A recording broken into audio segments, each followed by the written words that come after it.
Hello. ಓ ಹೌದಾ, super, thank you. ಯಾರ ಜೊತೆ ಮಾತಾಡ್ತಿದ್ದೀನಿ ಅಂದ್ಕೊಂಡ್ರಾ? ನಾನು ದಾಶರಥಿ ಚಿಟ್ ಫಂಡ್ಸ್ ಅವ್ರ ಜೊತೆ ಮಾತಾಡ್ತಿದ್ದೆ. ಏನಪ್ಪ ವಿಷಯ ಅಂತಂದರೆ, ನಾನು ದಾಶರಥಿ ಚಿಟ್ ಫಂಡ್ಸಲ್ಲಿ ಚೀಟಿ ಹಾಕಿದ್ದೆ. ಯಾವುದೇ ಪ್ರಾಪರ್ಟಿ ಭದ್ರತೆ ಇಲ್ಲದೆ, ಚೆಕ್ ಸೆಕ್ಯೂರಿಟಿ ಇಲ್ಲದೆ, ಕೇವಲ 35 ನಿಮಿಷದಲ್ಲಿ ಚೀಟಿ ಹಣನ ಕೈ ಕೊಟ್ಟರು. ಎಷ್ಟು ಸುಲಭ ಅಲ್ವಾ? ನೀವು ದಾಶರಥಿ ಚಿಟ್ ಫಂಡ್ಸಲ್ಲಿ ಚೀಟಿ ಹಾಕಬೇಕಾ? ಹಾಗಾದರೆ ಹಿಂದೆ ಕರೆ ಮಾಡಿ ದಾಶರಥಿ ಚಿಟ್ ಫಂಡ್ಸ್ಗೆ.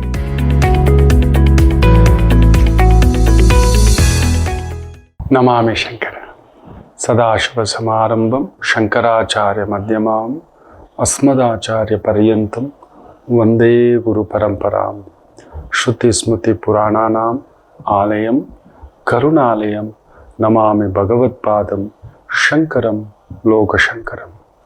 ನಾಡಿನ ಸಮಸ್ತ ವೀಕ್ಷಕ ಬಂಧುಗಳ ಪಾದಾರವಿಂದಗಳಿಗೆ ನನ್ನ ಶಿರಸಾಷ್ಟಾಂಗ ನಮಸ್ಕಾರಗಳು. ಎಲ್ಲರಿಗೂ ಶುಭೋದಯ. ಮಾತೃದೇವೋಭವ. ದಾಶರಥಿ ಚಿಟ್ಸ್ ಪ್ರೈವೇಟ್ ಲಿಮಿಟೆಡ್ ಅರ್ಪಿಸುವ ನಿಮ್ಮ ನಮಾಮಿ ಶಂಕರ ಆಧ್ಯಾತ್ಮಿಕ ಕಾರ್ಯಕ್ರಮಕ್ಕೆ ತಮಗೆಲ್ಲರಿಗೂ ಆದರದ ಸ್ವಾಗತ. ಬನ್ನಿ ಇವತ್ತಿನ ಪಂಚಾಂಗ ಫಲ ನೋಡೋಣ. 3ನೇ ತಾರೀಕು ಅಕ್ಟೋಬರ್ 2025 ಶುಕ್ರವಾರ. ಶ್ರೀ ವಿಶ್ವಾವಸುನಾಮ ಸಂವತ್ಸರೆ ದಕ್ಷಿಣಾಯನೆ ಶರದ್ ಋತು ಅಶ್ವಯುಜ ಮಾಸೆ ಶುಕ್ಲ ಪಕ್ಷದ ಏಕಾದಶಿ ಶ್ರವಣ ನಕ್ಷತ್ರ. ಇವತ್ತು ಕೂಡ ಬೆಳಿಗ್ಗೆ 6:37 ಇರತಕ್ಕಂಥದ್ದು. ಶ್ರವಣ ಮುಗದ ಮೇಲೆ ಧನಿಷ್ಠ ನಕ್ಷತ್ರ ಆರಂಭ ಆಗ್ತಕ್ಕಂಥದ್ದು. 6:35 6ರ ಮೇಲೆ, ಯಾಕಂದರೆ ಸೂರ್ಯೋದಯ ಬಂದು ಬೆಳಿಗ್ಗೆ 6:08. ನಮಗೆ ತುಂಬ ಜನ ಕೇಳಿರ್ತಕ್ಕಂಥದ್ದು, ಗುರುಗಳೇ ಇವತ್ತು ಅಷ್ಟಮಿ ಅಲ್ವಾ, ಗುರುಗಳೇ ಇವತ್ತು ನವಮಿ ಅಲ್ವಾ, ಗುರುಗಳೇ ಇವತ್ತಲ್ವಾ ವಿಜಯದಶಮಿ? ಹಾಗಿದ್ರೆ ವಿಜಯದಶಮಿ ನೆನ್ನೆ ಇರಬಾರ್ದಿತ್ತು, ಮೊನ್ನೆ ಇರಬೇಕಿತ್ತು, ಹೌದಲ್ವಾ? ತಿಥಿಯೇ ಮುಖ್ಯ. ನಮಗೆ ತಿಥಿ ಅನ್ನತಕ್ಕಂಥದ್ದು ಅತ್ಯಂತ ಮೊದಲ ಪ್ರಾಶಸ್ತ್ಯ ಕೊಡ್ತಾರೆ. ಅದರ ಜೊತೆಯಲ್ಲಿ ನಕ್ಷತ್ರ ಎರಡೂ ಕಲಿತು ಬಂದಿರಬೇಕು. ಮೊನ್ನೆ 1ನೇ ತಾರೀಕು ಬುಧವಾರ ಶ್ರವಣ ನಕ್ಷತ್ರ ಇತ್ತ, ದಶಮಿ ತಿಥಿ ಇತ್ತ, ಎರಡೂ ಇಲ್ಲ. ನೆನ್ನೆಗೆ ಜಾರಿ ಇರೋದು ದಶಮಿ 10ನೇ ದಿನ. ವಿಜಯದಶಮಿಯನ್ನು ಆಚರಣೆ ಮಾಡೋದು ದಶಮಿ ದಿನ. ಆದ್ದರಿಂದ ಇವತ್ತೂ ಕೂಡ ಶ್ರವಣ ನಕ್ಷತ್ರ ಬೆಳಿಗ್ಗೆ 6:08 ಸೂರ್ಯೋದಯ ಆರಂಭ ಕಾಲಕ್ಕೆ. ಸೊ ಶ್ರವಣ ತಗೋತೇವೆ. ನಂತರ ಅರ್ಧ ಗಂಟೆ ನಂತರ ವಿಶೇಷವಾಗಿ ಧನಿಷ್ಠ ನಕ್ಷತ್ರ ಆರಂಭ ಆಗ್ತಕ್ಕಂಥದ್ದು. ಧೃತಿಯೋಗ ಭದ್ರಂಕರ್ಣ ಇವತ್ತಿನ ಪಂಚಾಂಗ ಫಲ. ಮನುಷ್ಯನಿಗೆ 3 ರೀತಿಯ ಕರ್ಮ ಬಾಧೆಗಳು ಇರ್ತವೆ. ಮಕ್ಕಳೇ ಬರೆದಿಟ್ಕೊಳ್ಳಿ. ಕರ್ಮವನ್ನು ಬದಲಾಯಿಸಬಹುದಾ, ತಡೆಯಬಹುದಾ, ಚೇಂಜ್ ಮಾಡ್ಕೋಬಹುದಾ? ಖಂಡಿತ ಇದೆ. ಎಲ್ಲ ಕರ್ಮಗಳನ್ನು ಚೇಂಜ್ ಮಾಡ್ಕೊಳ್ಳೋಕೆ ಆಗೋಲ್ಲ, ಆಯ್ತಾ? ಎಲ್ಲ ಕರ್ಮಗಳನ್ನು ಬದಲಾಯಿಸಿಕೊಳ್ಳಲು ಸಾಧ್ಯವಿಲ್ಲ. ಆದರೆ ಕೆಲವು ಕರ್ಮವನ್ನ ಬದಲಾಯಿಸ್ಕೋಬಹುದು. ಅಯ್ಯೋ ಏನೋ ಬಿಡಿ ಗುರುಗಳ ಪ್ರಾರಬ್ಧ ಕರ್ಮ, ಅದು ಅನುಭವಿಸಲೇಬೇಕು. 3 ರೀತಿಯ ಕರ್ಮವಿರುತ್ತೆ. ಮನುಷ್ಯ 3 ರೀತಿಯ ಕರ್ಮಗಳನ್ನು ಹೊಂದ್ಕೊಂಡು ಬರ್ತಿರ್ತಾನೆ. ಒಂದು ಸಂಚಿತ ಕರ್ಮ, ಇನ್ನೊಂದು ಪ್ರಾರಬ್ಧ ಕರ್ಮ, 3ನೇದು ಆಗಮಿ ಕರ್ಮ ಅಂತ ಹೇಳ್ತಾರೆ. ಮುಖ್ಯವಾಗಿ ಪ್ರಾರಬ್ಧ ಕರ್ಮ ಅದೀಗ ನಡೀತಿದೆ. ಇದೆ ಈ ಹೆಂಡತಿ, ಈ ಮಗು, ಈ ಕುಟುಂಬ, ಈ ಜವಾಬ್ದಾರಿಗಳು, ಕೆಲವೊಂದು ಸಾಲುಗಳು, ಕಮಿಟ್ಮೆಂಟ್ಗಳು, ಇವುಗಳೆಲ್ಲವೂ ಬಂದು ಪ್ರಾರಬ್ಧ ಕರ್ಮ. ಅಯ್ಯೋ ಅನುಭವಿಸ್ಬೇಕು ಸ್ವಾಮಿ, ಮದುವೆ ಆಯ್ತು, ಬೇಡ ಅನ್ಕೊಂಡಿದ್ರಿ, ಆಯ್ತು. ಸಾಲ ಮಾಡ್ಕೋಬಾರ್ದು ಅನ್ಕೊಂಡಿದ್ರಿ, ಆಯ್ತು. ದಿನನಿತ್ಯದ ಊಟದ ಹಾಗೆ ಪ್ರಾರಬ್ಧ ಕರ್ಮ. ಇದೊಂಥರ ಬಸ್ ತರ, ಹತ್ತು ಬಿಟ್ಟಿದ್ದೀರಿ, ನಿಮ್ ಸ್ಟಾಪ್ ಬರೋವರೆಗೂ ನೀವು ಇಳಿಯುವಾಗಿಲ್ಲ. ಮೊದಲೇ ಇಳ್ಕೋಬಹುದು, ನಡ್ಕೊಂಡು ಹೋಗ್ಬೇಕಾಗುತ್ತೆ. ಬಸ್ ಪಂಚರ್ ಆಗ್ಬೋದು, ಎಲ್ಲೋ ಒಂದು ಗಮ್ಯದ ಕಡೆ ಹೋಗ್ತಿದ್ದೀರಿ, ಬಸ್ ಪಂಚರ್ ಆಗುತ್ತೆ. ಏನೋ ಪುಣ್ಯ, ಸಂಚಿತ ಕರ್ಮ ಅಂತೇವೆ. ಹಿಂದಿನ ಜನ್ಮದ ಕರ್ಮ, ಏನೋ ಒಂದು ಮಾಡಿದ್ದೀವಿ ಒಳ್ಳೇದು. ಯಾರೋ ಪುಣ್ಯಾತ್ಮರು ಗಾಡಿ ಹತ್ಕೊಂಡ್ರು, ನಮ್ಗೆಲ್ಲ ಪ್ರಸಾದ ಕೊಟ್ರು. ಪಂಚರ್ ಆಗಿದೆ ಅಲ್ವಾ, ನಾವ್ ಈ ಕಡೆ ಬರ್ತಿದ್ವಿ ನೋಡಿ, ಯಾರಿಗೂ ಮಾಡಿದ್ವಿ ನಾವೇನು. ಹಾಗೆಯೇ ಯಾರಿಗೂ ಕೆಡುಕು ಮಾಡಿರ್ತೇವೆ, ಆ ಬಸ್ಸಿಗೆ ಡಕಾಯಿತರು ನುಗ್ತಾರೆ. ಸಂಚಿತ ಕರ್ಮ, ಇಂದಿನ ಕರ್ಮ. ಮೊನ್ನೆ ಸಿಂಗಪೂರಿಂದ ಒಬ್ಬ ಪುಣ್ಯಾತ್ಮರು ಬರ್ತಾರೆ, ಏನು ಮಾತಾಡಿಲ್ಲ, ಶನಿ ಕುಜ ಬ್ಯೂಟಿಫುಲಿ ಲಾಕ್ಡ್. ಸೋದರ ಅಣ್ಣನಿದ್ದರೆ ಅಣ್ಣನಿಂದ ತೊಂದರೆ, ಭೂಮಿ ವಿಚಾರದಲ್ಲಿ ಒಂದು ಬಿರುಗಾಳಿ ಎಬ್ಬಿಸುತ್ತೆ ಅಂತ. ಇಬ್ರು ಸೇರ್ಕೊಂಡು ತಗೊಂಡಿರೋದು, ಇಬ್ರು ಸೇರ್ಕೊಂಡು ಕಟ್ಟಿರೋದು. ಇವ್ರ ಹೆಸರಿನಲ್ಲಿ ಪೇಪರ್, ಅವ್ರ ಹೆಸರಿನಲ್ಲಿ ಆತನ ಪೇಪರ್ ಇದೆ. ಇವ್ರು ಸಿಂಗಾಪುರಲ್ಲಿ ಇದ್ದಾರೆ. ಟ್ಯಾಕ್ಸು ಏನೇನು ಅದಕ್ಕೆ ಬೇಕಾಗಿರೋದು ಎಲ್ಲ ಇವ್ರು ಕಟ್ಟೋದು ಎಲ್ಲ ಇವ್ರ ಹೆಸರಲ್ಲಿದೆ. ಅದ್ ಹೆಂಗ್ ಬಂದು ಇಲ್ಲಿ ಇದ್ಬಿಡ್ತೀಯ ನಾನು ನೋಡ್ತೀನಿ ಅಂತ ನಾನು. ಮೊದಲೇ ಸಂಚಿತ ಕರ್ಮ ನಿಂತಿದೆ. ಇವರು ಒದ್ದಾಡ್ತಾ ಇನ್ನು 2010 12 ಮನೆ ಕಟ್ಟಿದ್ದು ಅಂದ್ರೆ ಎಕ್ಸಾಕ್ಟ್ಲಿ 12-13 ವರ್ಷದ ಹಿಂದ್ಗಡೆ ಆಗಿರೋ ಜಾಗ. ಆಗ್ಲಿಂದಲೂ ಭಯದಲ್ಲೇ ಇದ್ದಾರೆ. ಗುರುಗಳೇ ಕೋರ್ಟ್ಗೆ ಹೋಗೋದ, ಯಾರಿಗಾದ್ರೂ ಒಂದು 30% 40% ರೇಟಲ್ಲಿ ಕೊಟ್ಟು ಬಿಡಿ. ಇವತ್ತು ಅದೊಂದು 40 ಲಕ್ಷಕ್ಕೆ ಹೋಗುತ್ತೆ, ಒಂದು 25-28 ಲಕ್ಷ ಬರುತ್ತೆ, ಕೊಟ್ಟು ಬಿಡಿ. ಅವ್ರು ಬಡ್ದಾಡ್ಕೊಳ್ಳಿ, ಅವ್ರಿಗೆ ಆ ತಾಕತ್ತಿದೆ. ಕೋರ್ಟಿಂದ ಒಂದು ಸ್ಟೇ ಆರ್ಡ್ರು, ಇಂಜೆಕ್ಷನ್ ಆರ್ಡ್ರು ತರ್ತಾರೆ. ನೀವು ಯಾಕೆ, ನಿಮ್ಮ ಕುಟುಂಬದಲ್ಲಿ ನಿಮ್ಗೆ ನೋವಿದೆ, ಅದರಲ್ಲೂ ರಾಹು ಅಷ್ಟಮ, ರಾಹು ದಶೆನೇ ನಡೀತಿದೆ. ದಯಮಾಡಿ ಬೇಡ, ಇವನ್ಗೇನು ಚೆನ್ನಾಗಿ ಸಂಪಾದಿಸ್ತಿದ್ದಾನೆ, ಇವನ್ಗೇನು ಕೊರತೆ ಇದೆ. ಸಿಂಗಾಪುರಲ್ಲಿ ಅವ್ರಿಗೆ ಗೊತ್ತಿಲ್ಲ, ಕಡಿಮೆ ಅಂದ್ರೂ ಬಾಡಿಗೆ ಅನ್ನೋದು ಸ್ಟಾರ್ಟ್ ಆಗೋದೇ ಒಂದು 3 ಲಕ್ಷದಿಂದ, ಒಂದು 1 BHK ಹೌಸು. ಲೊಕ್ಯಾಲಿಟಿ ಮೇಲೆ ಅದು ಕೂಡ ಇಲ್ಲ 5 ಲಕ್ಷ 7 ಲಕ್ಷ ಈ ರೀತಿ ಇದೆ ಸಿಂಗಾಪುರಲ್ಲಿ. 2 BHK ಹೌಸು ಎಲ್ಲ ಪಾಶ್. ಈಗ ಹೆಂಗೆ ನಮ್ಮ MG ರೋಡಲ್ಲಿ ಮನೆ ಇದ್ರೆ ಹೇಗೆ, ಇಲ್ಲೆಲ್ಲೋ ನಮ್ಮ ಏರಿಯಾನಲ್ಲಿ ಆ ಕಡೆ ಇದ್ರೆ ಹೇಗೆ, ಆ ರೀತಿ ಮಕ್ಕಳೇ ಎಲ್ರಿಗೂ ಏನು ಚೆನ್ನಾಗಿದ್ದಾನೆ. ಅಲ್ಲಿರೋದೇ ಹಾಗೆ ಅಷ್ಟಮಾಧಿಪತಿ ದಶೆ ನಡೀತಿದೆ, ಅದು ಚಂದ್ರನ ಭಾವದಲ್ಲಿ ನಡೀತಿದೆ, ಶ್ರವಣ ನಕ್ಷತ್ರ ಸಾರದಲ್ಲಿದೆ. ಸೂಕ್ಷ್ಮಾಂಶದಲ್ಲಿ ತಗೊಂಡ್ರೆ ಕುಜನ ಸಾರದಲ್ಲಿ ಇದೆ. ಬಾಧೆಯೇ ನಿನಗೆ ಭೂಮಿ ಸೋದರಕಾರಕತ್ವದ ವಿಚಾರದಲ್ಲಿ ಬಾಧೆಯಾಗಿ ನಿಂತು ಬಿಟ್ಟಿದೆ. ಮಾರ್ಬಿಡು, ಸುಮ್ಮನೆ ಕೋರ್ಟ್ಗೆ ಹೋಗ್ತೀನಂತ ಒಂದು 10-15 ವರ್ಷ, ಈಗಲೂ ಒಂದು 30 ಲಕ್ಷ ಬಂತ, ನೆಮ್ಮದಿಯಾಗಿ ಹೋಗಿ ಫಿಕ್ಸೆಡ್ ಹಾಕು. ಕಣ್ಣು ಮುಚ್ಕೊಂಡು ಕೆಲವೊಂದು ವ್ಯವಸ್ಥೆಗಳಲ್ಲಿ 1% ವರೆಗೂ ಇಂಟ್ರೆಸ್ಟ್ ಇದೆ, ತಿಂಗಳಿಗೆ 30,000 ಬರುತ್ತೆ. ಬಡದಾಡೋ ವಯಸ್ಸಲ್ಲ ನಾನು, ಬೇಡ ನಾನು. ನೋಡಿ, ಸಂಚಿತ ಕರ್ಮ ಕಾದಿದ್ದು ಎಲ್ಲ ಆದ್ಮೇಲೆ ತಟ್ಟೆಲ್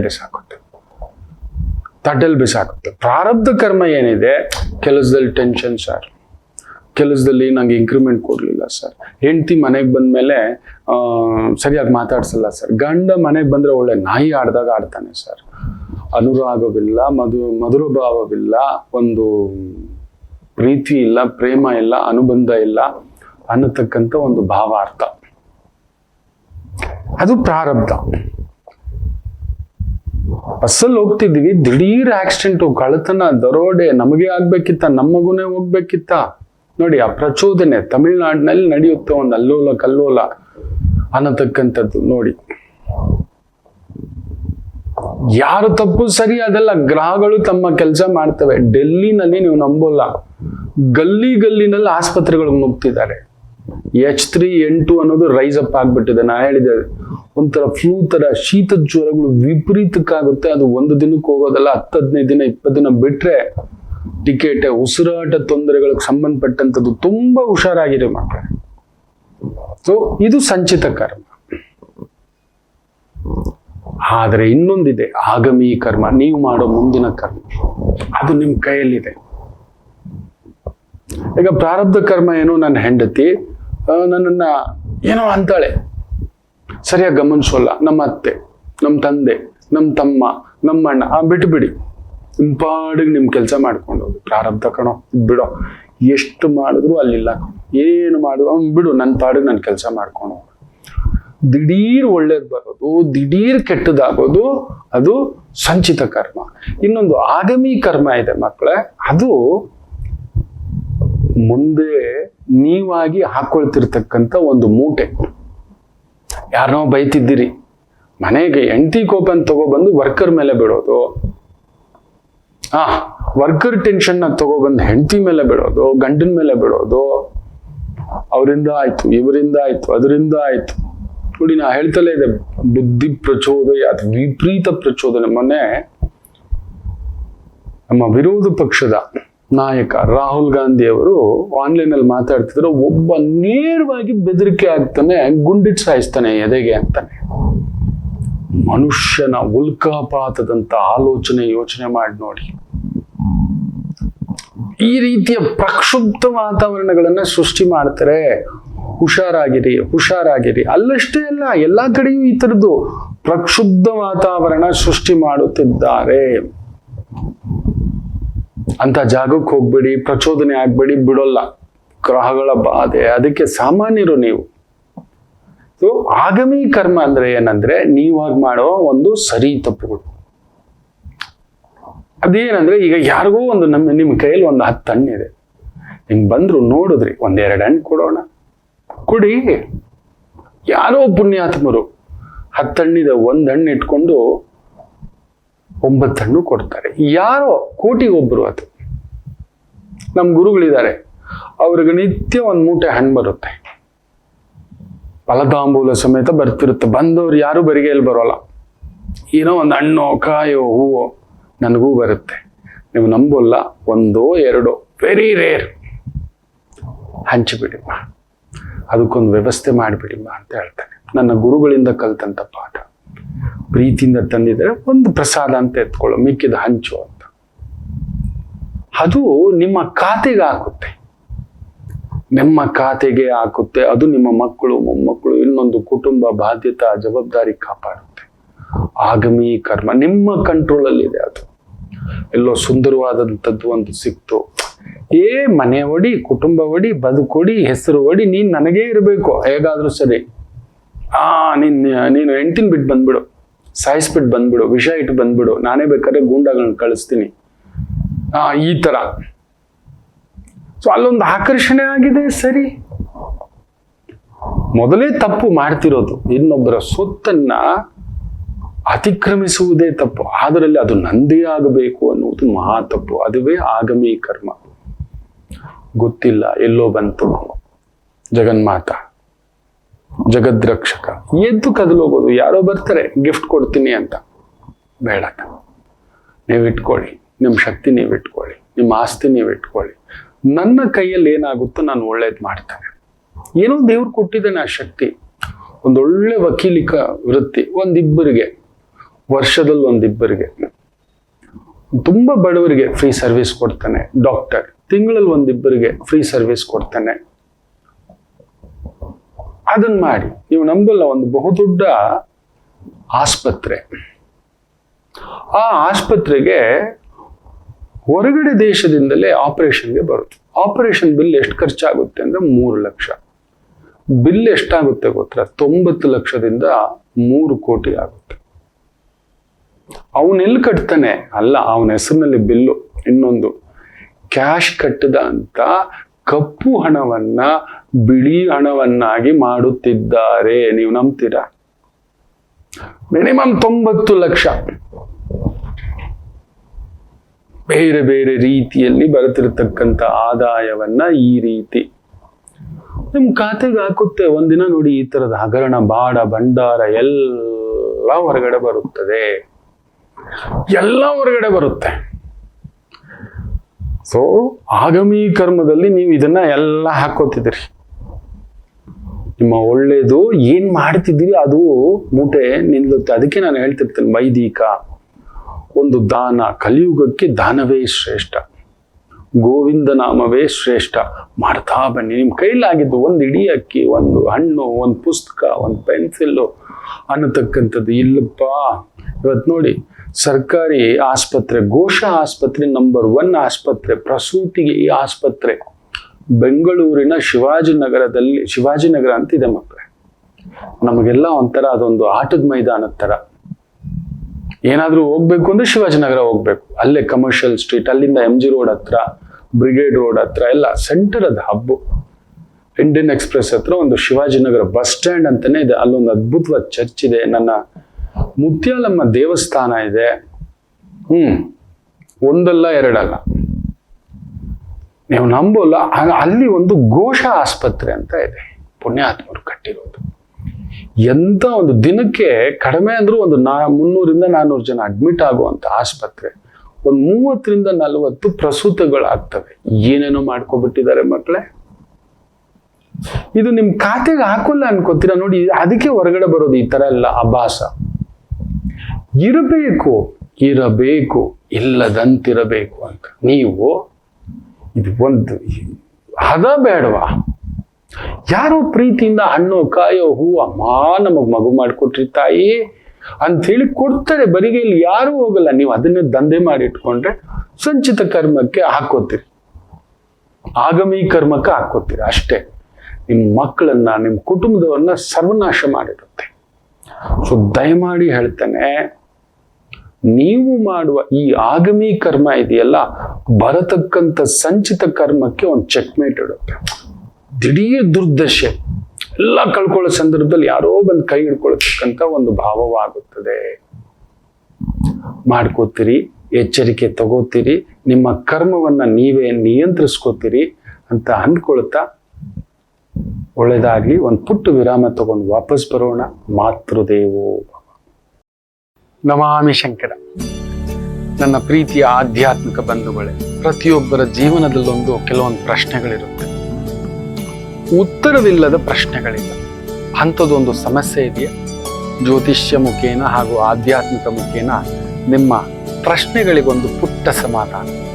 ಈ ಕೂಡಲೇ ಕೆಳಗಿನ ಸಂಖ್ಯೆಗೆ ಕರೆ ಮಾಡಿ, ಇಲ್ಲವೇ ವಾಟ್ಸಪ್ ಮಾಡಿ, ಹಾಗೂ ನಮ್ಮ ನಮಾಮಿ ಶಂಕರ ಯೂಟ್ಯೂಬ್ ಚಾನೆಲ್ ಮುಖಾಂತರವೂ ಕೂಡ ಸರಳ ಪರಿಹಾರವನ್ನು ತಾವು ವೀಕ್ಷಿಸಿ ಹಾಗೂ ಪಡೆಯಬಹುದು.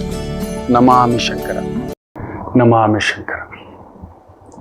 ದಾಶರಥಿ ಚಿಟ್ಸ್ ಪ್ರೈವೇಟ್ ಲಿಮಿಟೆಡ್ ಅರ್ಪಿಸುವ ನಿಮ್ಮ ನಮಾಮಿ ಶಂಕರ ಆಧ್ಯಾತ್ಮಿಕ ಕಾರ್ಯಕ್ರಮಕ್ಕೆ ತಮಗೆಲ್ಲರಿಗೂ ಆದರದ ಸ್ವಾಗತ. ಬನ್ನಿ ಇವತ್ತಿನ ದಿನ ಭವಿಷ್ಯ ನೋಡೋಣ. ಚಂದ್ರ ಸ್ವತ ನಕ್ಷತ್ರ, ಹಾಗೆಯೇ ಅಂಗಾರಕ ನಕ್ಷತ್ರ, ಕುಜನ ನಕ್ಷತ್ರಕ್ಕೆ ಜಾರಿರ್ತಕ್ಕಂಥದ್ದು, ಧನಿಷ್ಠಾ ನಕ್ಷತ್ರ ಪ್ರಭಾವ. ಸೊ ಎರಡರ ಸಮ್ಮಿಳಿತವೂ ಇರುತ್ತೆ, ಅಮ್ಮ ಮಗ ಅನ್ನತಕ್ಕಂಥದ್ದು. ಸೊ ಸೂಕ್ಷ್ಮಾಂಶಗಳನ್ನು ನೋಡಬೇಕಾಗುತ್ತದೆ ಮಕ್ಕಳೇ. ಯಾವುದೇ ಜಾತಕ ನೋಡಿ, ಮೊನ್ನೆ ಅಣ್ಣ ತಮ್ಮಂದ್ರೆ ಟ್ವಿನ್ಸೆ, ಒಂದು ರೀತಿ ಕಸಿನ್ ಬ್ರದರ್ಸ್ ಅಂತ ಅನ್ಕೋತೇನೆ. ಹೆಚ್ಚು ಕಡಿಮೆ ಒಂದು ಅರ್ಧ ಗಂಟೆ ಆಸ್ಪಾಸಲ್ಲಿ ಏನೋ ಹುಟ್ಟಿರ್ಬೇಕು. ವೃಷಭ ಲಗ್ನ, 2ನೇ ಮನೆಯಲ್ಲಿ ಬುಧ. ಇದನಿಗೂ ಕೂಡ ವೃಷಭ ಲಗ್ನ ಬುಧ. ಅಣ್ಣನಿಗೆ ಹೇಳಿದೆ, ಸೂಪರ್ ಸ್ಟಾರ್ ಕಣೆ ನೀನು, ಫ್ಯಾಂಟಾಸ್ಟಿಕ್ ಬದುಕು ನಿನಗೆ. Oil, petrol, liquor, gas, export, import, medicine, ಈ ಲೈನಲ್ಲಿ ಅದ್ಭುತವಾಗಿ ಕೊಟ್ಟಿರುತ್ತೆ. ಅಂದ್ರೆ ಇದೇನು ಗುರುಗಳೇ ಅಂತ ಈತ ಮುಳುಗ್ತಾನೆ. ಕಡಿಮೆ ಅಂದ್ರೂ 30 ಲಕ್ಷ 3 ಕೋಟಿ ಅಂದ್ರೆ, ಇಲ್ಲ ಗುರುಗಳ ಜಾಸ್ತಿನೇ ಆಗ್ಬಿಟ್ಟಿದೆ. ಸೂಕ್ಷ್ಮಾಂಶಗಳನ್ನ ಜಾತಕ ನೋಡಿ, ಟ್ವಿನ್ಸೆ, ಒಂದು ಅರ್ಧ ಗಂಟೆ ಡಿಫ್ರೆನ್ಸ್. ಗ್ರಹಗಳು, ಜಾತಕ, ನಕ್ಷತ್ರ, ಲಗ್ನ ಎಲ್ಲ ಅಲ್ಲೇ ಇದೆ. ಬುಧನೂ ಅಲ್ಲೇ ಇದ್ದಾನೆ, 2ನೇ ಮನೆ. ಇಷ್ಟಕ್ಕೂ ಸ್ವಕ್ಷೇತ್ರದಲ್ಲಿ ಬುಧನಿದ್ದಾನೆ. ವೃಷಭ ಲಗ್ನಕ್ಕೆ 2ನೇ ಮನೆಯಲ್ಲಿ ಬುಧ ಅಂದ್ರೆ ಮಿಥುನದಲ್ಲಿ ಬುಧ. ಇದನ್ನೇ ಹೇಳೋದು, ಜ್ಯೋತಿಷ್ಯವನ್ನ ಆಳಕ್ಕೆ ತಗೊಂಡೋಗ್ಬೇಕು, ದ ರೂಟ್ ಕಾಸ್ ಅನ್ನತಕ್ಕಂಥದ್ದು. ಇಲ್ಲ, ಇಬ್ಬರಿಗೂ ಒಂದೇ ಮಾತು ಹೇಳ್ಬಿಡ್ತಾರೆ, ಎಲ್ಲೋ ತಪ್ಪಾದಂತ ಒಂದು ಗಮನ ಅನ್ನತಕ್ಕಂಥದ್ದು. ನೀನ್ ಮಾಡಿರೋದೇ ಫೈನಾನ್ಸ್ ವೃತ್ತಿ, ಅದರಲ್ಲೇ ಪೆಟ್ಟು ತಿಂದಿರೋದು ಅಂದ್ರೆ ಹೌದು ಗುರುಗಳೇ. ನೋಡಿ, ನಂಬಿ ಮೋಸ, ಕೊಟ್ಟು ಮೋಸ, ಕೋರ್ಟೆಲ್ಲ ಸುತ್ತಾಡಿಸ್ಬಿಟ್ಟಿರುತ್ತಪ್ಪ. ನಿಮ್ ಪ್ರಾಪರ್ಟಿ ವಿಚಾರದೆಲ್ಲ ಎಳೆದಾಡಿಸ್ಬಿಟ್ಟಿರುತ್ತೆ. ಹೌದು ಗುರುಗಳೇ. ಸೊ ಇಲ್ಲೊಂದು ಪಲ್ಲ ಸೇಮ್ ವೃಷಭ ಲಗ್ನ, ಬಟ್ 2ನೇ ಮನೆಯ ಬುಧ ನೋಡಿ, ಇಬ್ಬರಿಗೂ ಸ್ವಕ್ಷೇತ್ರ, ತನ್ನ ಮನೆ, ಸ್ವಂತ ಮನೆ. ಎಂತ ಒಂದು ಅದ್ಭುತ ಮಾಡ್ಬೇಕಿತ್ತು. ಈತನಿಗೆ ಅದ್ಭುತ ಮಾಡಿದೆ, ಈತನಿಗೆ ನತದೃಷ್ಟ ಮಾಡಿಟ್ಟಿದೆ. ಅದರಿಂದ ಸರಿಯಾದ ವೈದಿಕರ ಹತ್ರ ಚೆಕ್ ಮಾಡಿಸಿ. ಶ್ರವಣ ನಕ್ಷತ್ರ ಅಲ್ಲ ರೀ, ಇವತ್ತು ದಶಮಿ ಅಲ್ಲ ರೀ, ಪೂಜೆಗಳು, ತಿಥಿ, ವಾರ, ನಕ್ಷತ್ರ, ಯೋಗ, ಕರಣ, ಅದಕ್ಕೆ ಜಯಂತ್ಯೋತ್ಸವ ಇವೆಲ್ಲ ಮಾಡೋದು. ಮುಖ್ಯವಾಗಿ ಕೃಷ್ಣನ ಜನ್ಮಾಷ್ಟಮಿಯಲ್ಲಿ ನೋಡಿ, ಅಲ್ಲೊಂದು ಕದಲಿಕೆ ಇರುತ್ತೆ. ನಾವಲ್ಲಿ ನೋಡೋದು ತಿಥಿ, ಅಷ್ಟಮಿ ತಿಥಿ ಆಗಿರ್ಬೇಕು. ಅಂಡ್ ರೋಹಿಣಿ ನಕ್ಷತ್ರದ ಒಂದು ಪ್ರಗಲ್ಪ ಅಲ್ಲಿ ಬಂದಿರಬೇಕು ಅಂತಕ್ಕಂಥದ್ದು. ಸೊ ಒಂದು ತಿಂಗಳ ಹೆಚ್ಚು ಕಡಿಮೆ ಆಯ್ತು. ಆದರೆ ಶ್ರಾವಣ ಮಾಸದಲ್ಲಿ ಬರತಕ್ಕಂಥದ್ದೇ ಮುಖ್ಯ ಅಂತೇಳಿ ತಿಥಿ ಲೆಕ್ಕಾಚಾರದಲ್ಲಿ ಮಾಡಿಕೊಂಡ್ರು ಕೂಡ, ಆ ಒಂದು ಆಲಯ ಆಗಮಶಾಸ್ತ್ರ ಪ್ರಕಾರ, ಅವರ ಸಂಪ್ರದಾಯ, ಮಾಧವ ಸಂಪ್ರದಾಯ ಪ್ರಕಾರ ಮನ್ನಾರ್ ಕೃಷ್ಣ ಜಯಂತ್ಯೋತ್ಸವ ಮಾಡ್ಕೋತಾರೆ 1 ತಿಂಗಳ ನಂತರ. ಅವತ್ತು ಅಷ್ಟಮಿ ಬರುತ್ತೆ, ಅವತ್ತು ರೋಹಿಣಿ ಬರುತ್ತೆ, ಆದರೆ ಶ್ರಾವಣ ಮಾಸ ಇಲ್ಲ. ನೋಡಿ, ಈಗ ನಾವು ನವರಾತ್ರಿ ಮಾಡೋದು ಶರನ್ನವ ನವರಾತ್ರಿಯ ಸಂದರ್ಭದಲ್ಲೇ, ಶರದೃತುವಿನ ಸಂದರ್ಭದಲ್ಲೇ ಮಾಡಬೇಕು ಅನ್ನತಕ್ಕಂಥದ್ದು. ಅದಕ್ಕೆ ಶರದೃತುವಿನಲ್ಲಿ ಮಾಂಸಾಹಾರ ನಿಷಿದ್ಧ ಅಂತ ಹೇಳ್ತಾರೆ. ತುಂಬಾ ಜನಕ್ಕೆ ಗೊತ್ತಿಲ್ಲ. ನವರಾತ್ರಿ ದೇವಿ ಉತ್ಸವ ಕಡಿತೀವಿ, ಬಡಿತೀವಿ, ತಿಂತೀವಿ, ಅದೆಲ್ಲ ಇಲ್ಲ. ನಮ್ಮ ಋಷಿಮುನಿಗಳಿಗೆ ಗೊತ್ತಿತ್ತು. ರೈತಾಪಿ ಮಕ್ಕಳು ನಾವು. ಎಲ್ಲ ಪಶು ಪಕ್ಷಿಗಳು ರಾಸುಗಳು ಓಡಾಡ್ತಕ್ಕಂಥದ್ದು. ಕೊಚ್ಚೆ ಕೊಚ್ಚೆ ಕೊಚ್ಚೆ ಕೊಚ್ಚೆ ಶರದೃತು. ಅಶ್ವಯುಜ ಮಾಸ ತರ ನೋಡಿ ಮಳೆ ಹೆಂಗಿದೆ. ಆ ರಾಸುಗಳಿಗೆ ನಮಗೇ ಚಳಿ ಜ್ವರ ಸ್ವೈನ್ ಫ್ಲೂ ಬಂದಿದ್ರೆ ಪಶು ಪಕ್ಷಿ ಪ್ರಾಣಿಗಳು ಬರದೇ ಇರುತ್ತಾ? ಅವಳು ಹೇಳ್ಕೊಳ್ತಾವ ಅಮ್ಮ ನಂಗೆ ಜ್ವರ ಅಂತ? ಇಲ್ಲ, ಏನೇನೋ ಹುಳ ಉಪ್ಪಟೆ ಆ ಗದ್ದೆನಲ್ಲಿ, ಕೆಸರಿನಲ್ಲಿ, ಕೊಚ್ಚೆನಲ್ಲಿ ಓಡಾಡ್ಕೊಂಡು ಬಂದಿರ್ತವೆ ಮಕ್ಕಳು. ಆ ಹುಲ್ಲು ನಳ್ಕೊಂಡು ತಿಂದು ಆ ಗೋಗ್ರಾಸವನ್ನ, ಗರಿಕೆಯನ್ನ, ಇನ್ನೊಂದು ಪತ್ರೆಗಳನ್ನ ತಿಂದಿರ್ತವೆ. ಹುಳ ಉಪ್ಪುಟುಗಳು ಇನ್ನೊಂದು ಎಲ್ಲ ಒಳಗಡೆ ಉಕ್ಕಿಬಿಟ್ಟಿರುತ್ತೆ. ಅವಳು ಕಾಯಿಲೆ ಆಗಿರುತ್ತೆ. ಈ ಸಂದರ್ಭದಲ್ಲಿ ತಿಂದರೆ ಅದಕ್ಕೆ ದೇವಿ ನವರಾತ್ರಿಯಲ್ಲಿ ಉಪವಾಸ. ಮುಖ್ಯವಾಗಿ ಮಾಂಸಾಹಾರ ನಿಷಿದ್ಧ, ಬೇಡ. ಅದಾದ್ಮೇಲೆ ತಿನ್ನ ಮೇಘ ಗರ್ಜನೆಗಳು ದೂರ ಹೋಗುತ್ತೆ, ಬಿಳಿ ಮೇಘಗಳು ಬರ್ತವೆ ಅನ್ನತಕ್ಕಂಥದ್ದು. ಶರದೃತು ಅನ್ನೋದು ಅದೇ. ಶರತ್, ಬಿಳಿಯ ಆ ಒಂದು ತುಂಬ ಸುಂದರವಾದಂತ ಚಂದ್ರನಂತ ಬೆಳಕಿರತಕ್ಕಂಥ ಒಂದು ಮೋಡಗಳು ಬರ್ತವೆ, ಕಪ್ಪು ಮೋಡಗಳು ದೂರ ಆಗ್ತವೆ ಅಂತ. ಎಲ್ಲದಕ್ಕೂ ನಮ್ಮ ಋಷಿಮುನಿಗಳ ಪರಂಪರೆ ಇದೆಯಲ್ಲ. ಋತುವಿನಿಂದ ಹಿಡಿದು ತಿಥಿ, ಊಟ, ಉಪಚಾರ ಎಲ್ಲ ಹೇಳ್ಕೊಟ್ರು.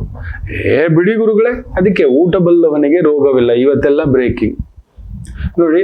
ಇವತ್ತು ಅವರು ಬೇಸಿಗೆಗಾಲದಲ್ಲೇ ಚೆನ್ನಾಗಿ ಕೂಲ್ ಡ್ರಿಂಕ್ಸ್ ಕುಡಿಯುವಂತ ಅಭ್ಯಾಸ ಮಾಡಿಸ್ತಾರೆ. ಪೆಪ್ಸಿ, ಕೋಕು ಎಲ್ಲ. ನಮ್ಮೂರಲ್ಲಿ ಪೆಪ್ಸಿ, ಕೋಕ್ ಕುಡಿತಿದ್ವ ಬೇಸಿಗೆ ಕಾಲದಲ್ಲಿ?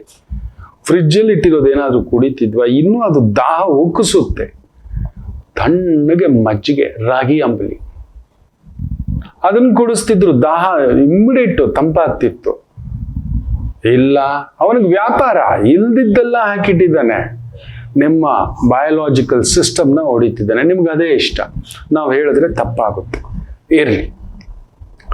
ಶ್ರವಣ ನಕ್ಷತ್ರ ಹಾಗೂ ಧನಿಷ್ಠ ನಕ್ಷತ್ರ ಸಂಬಂಧಿತ ಮೇಷರಾಶಿ.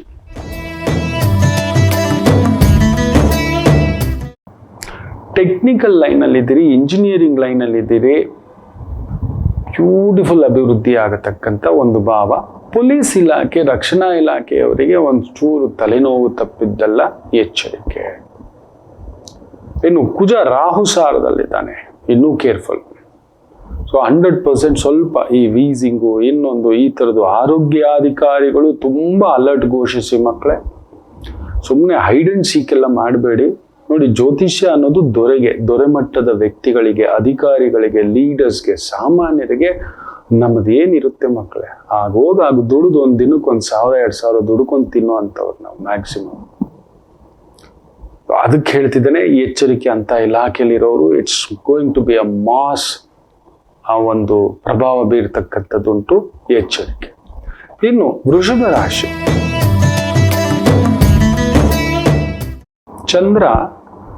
ಚಂದ್ರ ನಕ್ಷತ್ರದಲ್ಲೂ ಹಾಗೂ ಕುಜನ ನಕ್ಷತ್ರ ಮೂವ್ಮೆಂಟ್ ಆಗೋದನ್ನ ವೃಷಭಕ್ಕೆ ಆಗೋಲ್ಲ. ಸ್ವಲ್ಪ ತಗಾದೆ, ಕಿರಿಕಿರಿ, ನಿಮ್ಮ ಐಡಿಯಾ ಬೇರೆಯವ್ರು ಒಪ್ಪಲ್ಲ, ನಿಮ್ಮ ನಾಲೆಜ್ ಬೇರೆಯವ್ರು ಒಪ್ಪಲ್ಲ. ಆಯ್ತಪ್ಪ, ನೀನು ದೊಡ್ಡವನು, ನನ್ನ ಪಾಡಿಗೆ ನಾನು ಇರ್ತೇನೆ ಅಂತಕ್ಕಂಥದ್ದು ಇದ್ದು ಬಿಡಿ. ನಿಮ್ಮ ಕೆಲಸ ನೀವು ಮಾಡಿಕೊಂಡು, ದ್ಯಾಟ್ಸ್ ಇಟ್. ನಿಮ್ಗೆ ಎಷ್ಟು ಬರುತ್ತೋ ಅಷ್ಟು ಮಾಡಿ. ವಾದ ವಿವಾದ ಬೇಡ, ಕಿರಿಕಿರಿ ಬೇಡ. ಇನ್ನು ಮಿಥುನ ರಾಶಿ. ನಿಮಗೂ ಚಂದ್ರ ಹಾಗೂ ಕುಜ ಇಬ್ಬರ ಭಾವವು ಆಗೋದಿಲ್ಲ. ಅಲ್ಲೊಂದು ಕಿಟಿಪಿಟಿಯೇ. ವಾಹನ ವಿಭಾಗಗಳು, ಬಿಡಿ ಭಾಗಗಳು, travels, tours, vehicles, service oriented ವೃತ್ತಿಗಳಲ್ಲಿರೋರಿಗೆ ಸ್ವಲ್ಪ ಒತ್ತಡ. ದುರ್ಗಾದೇವಿಗೆ ಒಂದು ಪುಟ್ಟದಾಗಿ ದೀಪಾರಾಧನೆ ಮಾಡಿಬಿಟ್ಟು ಹೋಗಿ, ಗ್ರಾಮ ದೇವಿಗೆ ಸಮಾಧಾನ. ಕರ್ಕಾಟಕ ರಾಶಿ. Beautiful day. ವೃತ್ತಿಪರವಾಗಿ, ವ್ಯವಹಾರ ಪರವಾಗಿ, ಉದ್ಯೋಗ ಪರವಾಗಿ, ಕುಟುಂಬ ಪರವಾಗಿ ತುಂಬ ಅನುಕೂಲ ನಡೆಯತಕ್ಕಂಥ ಒಂದು ದಿನವಾಗಿರುತ್ತೆ, ಯಶಸ್ಸಿನ ದಿನ. ಸಿಂಹ ರಾಶಿ. ಸ್ವಲ್ಪ ಖರ್ಚು. ಭೂಮಿ, ಮನೆ, ವಾಹನ, ಫರ್ನಿಚರ್, ಯಾವುದೋ ಒಂದು ಗಾಡಿ ತಗೊಳ್ಳೋದು, ಮನೆ ತಗೊಳ್ಳೋದು, ಮನೆನ ಎಕ್ಸ್ಪ್ಯಾನ್ಷನ್ ಮಾಡೋದು, ಇಲ್ಲ ವ್ಯಾಪಾರ ಎಕ್ಸ್ಪ್ಯಾನ್ಷನ್ ಮಾಡೋದು, ಹೋಗ್ತಿದ್ದೀರಿ, ಕುಜ ರಾಹು ಸಾರದಲ್ಲಿದ್ದು ರಾಹು ನೋಡ್ತಿದ್ದಾನೆ, ಸ್ವಲ್ಪ ದುಡುಕ್ಬೇಡಿ, ಹೈಯರ್ ರಿಸ್ಕ್ ತಗೊಳಕ್ ಹೋಗಬೇಡಿ. ನಿಮ್ಮ ಬಜೆಟ್ ಎಷ್ಟಿದೆಯೋ ಅಷ್ಟ್ರಲ್ಲಿ ಮ್ಯಾನೇಜ್ ಮಾಡತಕ್ಕಂಥದ್ದು ಮಾಡಿ. ಇನ್ನು ಕನ್ಯಾ ರಾಶಿ,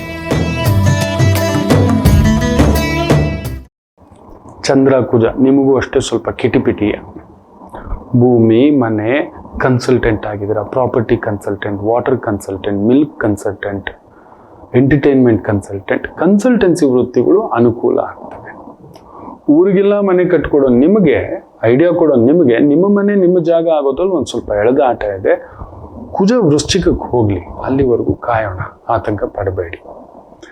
ಇನ್ನು ತುಲಾ ರಾಶಿ,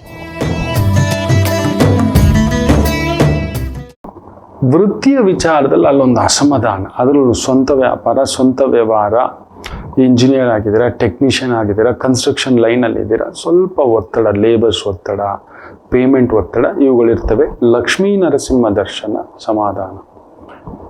ವೃಶ್ಚಿಕ ರಾಶಿ, ಚಂದ್ರ ಚೆನ್ನಾಗಿದ್ದಾನೆ, ಬಟ್ ಕುಜ 12ನೇ ಮನೆಯಲ್ಲಿದ್ದಾನೆ. ಅರ್ಧರ್ಧ ಭಾವದ ಥರ ಕಾಣಿಸ್ತಕ್ಕಂಥದ್ದು ಇದೇ ಅರ್ಧವೇ ದಗ್ತಿದೆ. ಒಂದು ಭೂಮಿ ಮನೆ ಒಡ ಹುಟ್ಟಿದವರ ವಿಚಾರದಲ್ಲಿ ಅಲ್ಲೊಂದು ಕಮಿಟ್ಮೆಂಟು, ಓಡಾಟ, ಒದ್ದಾಟಗಳನ್ನು ನೋಡ್ತಿರ್ತಕ್ಕಂಥ ಒಂದು ಪ್ರಭಾವ.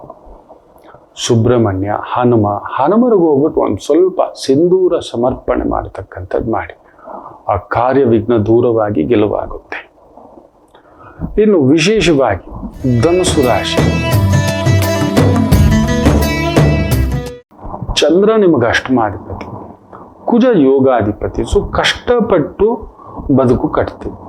ಅಷ್ಟಮಾಧಿಪತಿ ಅಲ್ವಾ, ಇಲ್ಲೋ ಮನಸ್ಸಿಗೆ, ಬುದ್ಧಿಗೆ, ಆಲೋಚನೆಗೆ. ಬಟ್ ಕುಜನ ಭಾವಕ್ಕೆ ಜಾರ್ತಿದ್ದ ಹಾಗೆಯೇ ಕುಜ ಲಾಭದಲ್ಲಿರೋದ್ರಿಂದ ಫ್ಯಾಂಟಾಸ್ಟಿಕ್. ಪೊಲೀಸ್ ಇಲಾಖೆ, ಡಿಫೆನ್ಸ್ ಇಲಾಖೆ, ಮಿಲಿಟರಿ ಇಲಾಖೆ, ರಿಯಲ್ ಎಸ್ಟೇಟು, ಗೋಡೌನು, ರೈತಾಪಿ, ಕಷ್ಟಪಟ್ಟು ಮಾಡುವಂಥ ಕೆಲಸಗಳು, ಭಾರ ಹೊರುವಂಥ ಕೆಲಸ ಕಾರ್ಯಗಳು ವಿಶೇಷ ಅಭಿವೃದ್ಧಿ.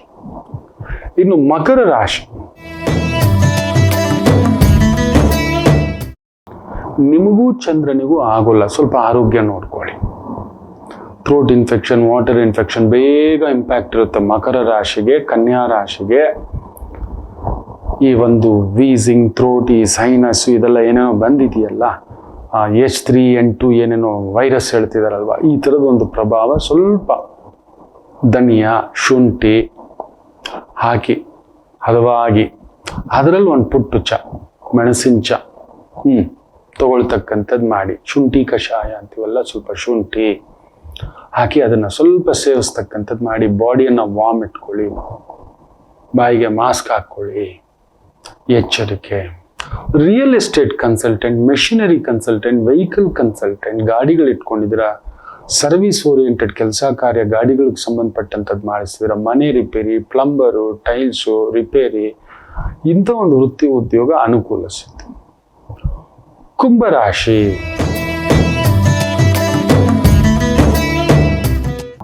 ಚಂದ್ರ 12ನೇ ಮನೆ ಕೆಟ್ಟಿದ್ದಾನೆ, ಆದರೆ ಕುಜ ಭಾಗ್ಯದಲ್ಲಿದ್ದಾನೆ.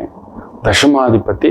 ಕಷ್ಟಪಟ್ಟು ಒದ್ದಾಡಿ ಒಂದು ಬದುಕು, ಒಂದು ಕೆಲಸ, ಒಂದು ಕಾರ್ಯವನ್ನು ಅನುಕೂಲ ಸಿದ್ಧವಾಗಿ ಪಡೆಯತಕ್ಕಂಥದ್ದು ಉಂಟು. ಅತಿ ಶೀಘ್ರದಲ್ಲೇ ಒಂದು ಭೂಮಿಗೆ ಸಂಬಂಧಪಟ್ಟಂಥ ವಿಶೇಷ ಲಾಭವೊಂದನ್ನು ಒಂದು 30 to 40 ಡೇಸಲ್ಲಿ ನೋಡ್ತೀರಿ. ಕುಂಭ ಏನಾದರೂ ಮನೆ ತಗೊಳ್ಳೋದು, ಮಾರೋದು, ಕೊಂಡ್ಕೊಳ್ಳೋದು, ಒಂದು ದೊಡ್ಡ ಲಾಭವನ್ನು ನೋಡತಕ್ಕಂಥ ಭಾವಾರ್ಥವಿದೆ. ಇನ್ನು ಮೀನರಾಶಿ ವಿಶೇಷವಾಗಿ ಚಂದ್ರ ಲಾಭ, ಬ್ಯೂಟಿಫುಲ್. ಆದರೆ ಕುಜ ಅಷ್ಟಮ. ದೊಡ್ಡ ರಿಸ್ಕ್ ತಗೊಳಕ್ ಹೋಗ್ಬೇಡಿ, ಸ್ವಲ್ಪ ಟ್ರಿಗರ್ ಪಾಯಿಂಟಲ್ಲಿ ಇಟ್ಟಿರ್ತಾನೆ. ಕುಜ ಅಷ್ಟಮ ಅಲ್ವಾ, ಓಡಾಟ, ಸುತ್ತಾಟ, ರಾಹು ಸಾರದಲ್ಲಿ ಬೇರೆ ಇದ್ದಾನೆ, ಗುಪ್ತ ಶತ್ರುಗಳ ಒಂದು ಕಾಟ ಇರ್ತಕ್ಕಂಥದ್ದು. Service oriented, financial service, technical service, IT service, tax service, service provider, anything, ಮಾತಿಗೆ ಸಂಬಂಧಿತ ವೃತ್ತಿ, ಅದರಲ್ಲೂ ಮೀಡಿಯಾ, ಎಡಿಟಿಂಗ್, ಪತ್ರಿಕೆ, TV, OTT ಇಂಥವುಗಳಲ್ಲಿ ಕೆಲಸ ಕಾರ್ಯ ಮಾಡ್ತಿದ್ದೀವಿ. ಅದ್ಭುತ ಪ್ರಗತಿ ಕಾಣತಕ್ಕಂಥ ಒಂದು ದಿನ. ಎಲ್ಲರಿಗೂ ಒಳ್ಳೆಯದಾಗಲಿ. ಮಾತೃದೇವೋ ಭವ.